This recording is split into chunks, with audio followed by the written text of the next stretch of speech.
Good morning, brother fans.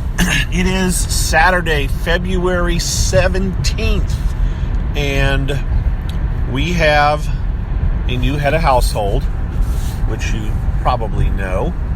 Omarosa defeated James after promising James that she wouldn't put him up even as a backdoor.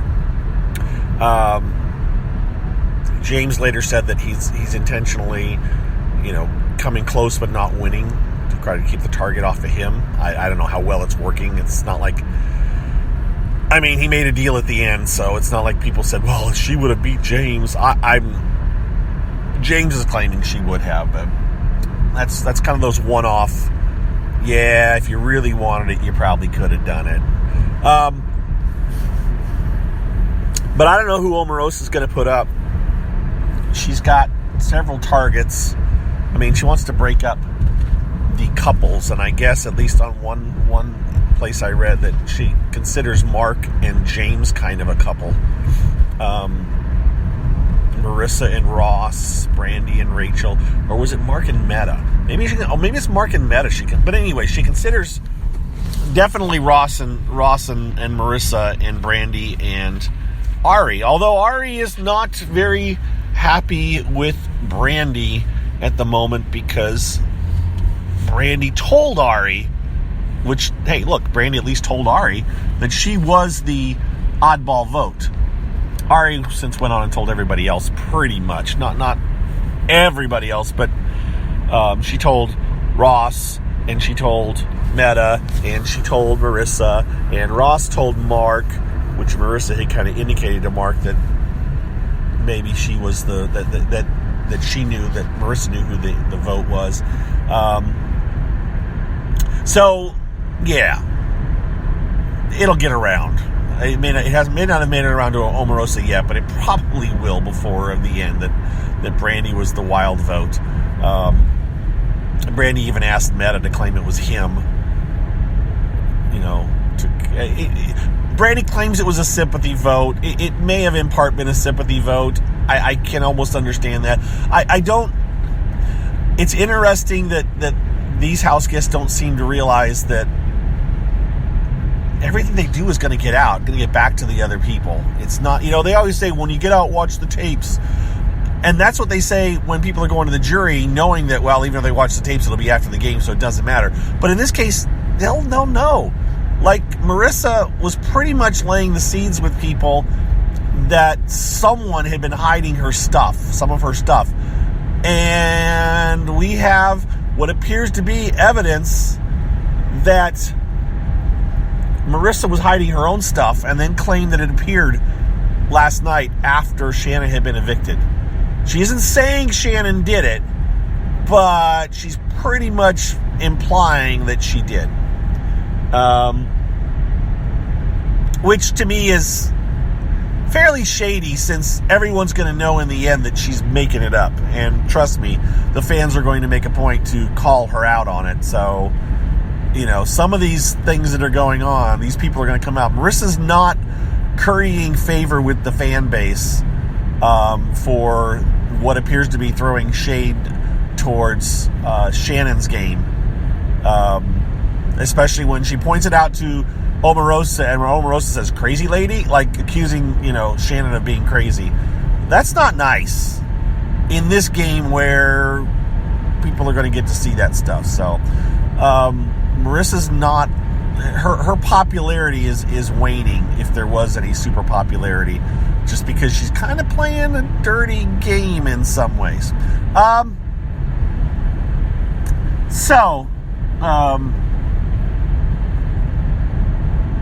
I'm just not sure who Omarosa's going to put up. She had said she would nominate either Keisha or Meta ever.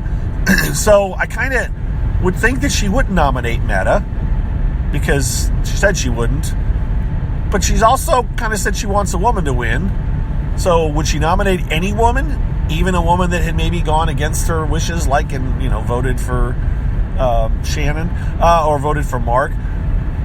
So with those being the things, I don't know, Mark and Ross maybe would be her two nominees.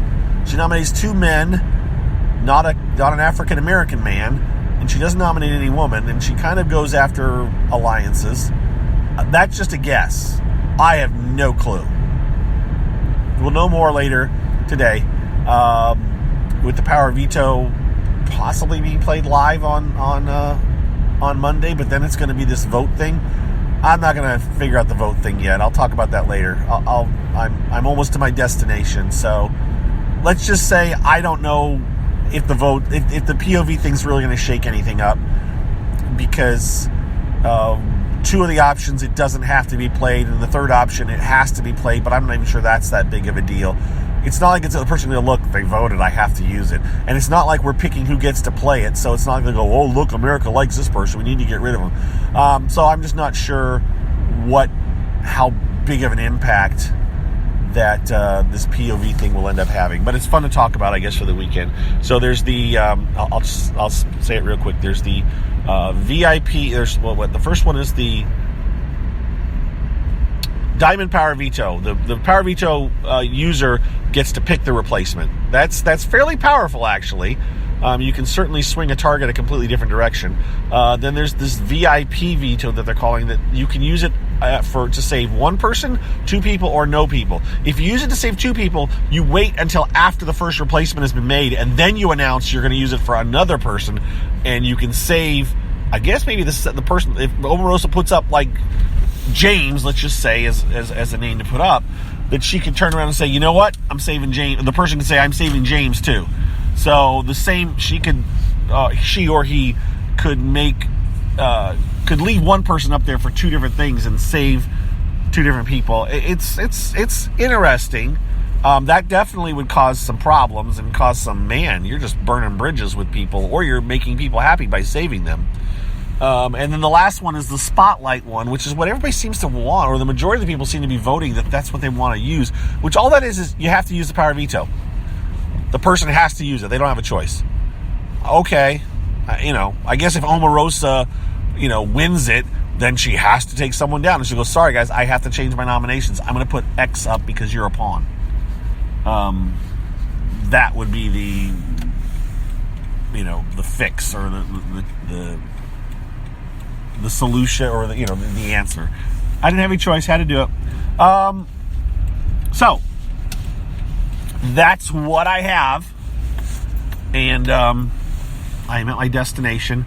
I don't know which one to vote for. I said to vote for the VIP one because changing up two nominations would really screw with Omarosa's game. It just depends on who wins the power veto, and frankly, we don't know who that's going to be.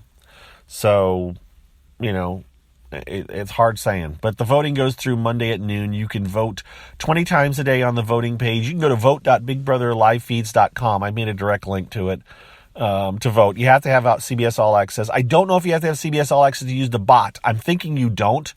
So for those of you that don't have CBS All Access, I think you can vote via this chat bot thing. You either have to register with Facebook, or if you don't want to use your Facebook account, the other option is to use the Kick chat program, but you have to still register that. But you can make something up. And then once there, you can load the chat bot and vote. I didn't try. I had an old Kick account and I logged in. They don't know who I am. I don't use it normally, so it's kind of it would be a viable way to do a throwaway account that you could actually vote. So you could do that. And I think if you use the Facebook and the Kick, you could technically vote 60 times a day. So for those of you that are really excited about the possibility of influencing this, you could vote at least 60 times. Actually, maybe more if you use multiple Kick accounts. There you go. There doesn't seem to be a limit on that. So you could use multiple Kick accounts. You could vote multiple times. Whatever. That's what I got, guys. You have a wonderful day, and we will talk to you tomorrow or on Periscope later today. At some point I'll pop on. All right? Now, next podcast, by the way, is Tuesday. Don't forget, no podcast tonight. We do them on Tuesdays this season, at least going forward. At least next Tuesday. After that, I'm not sure. Bye-bye.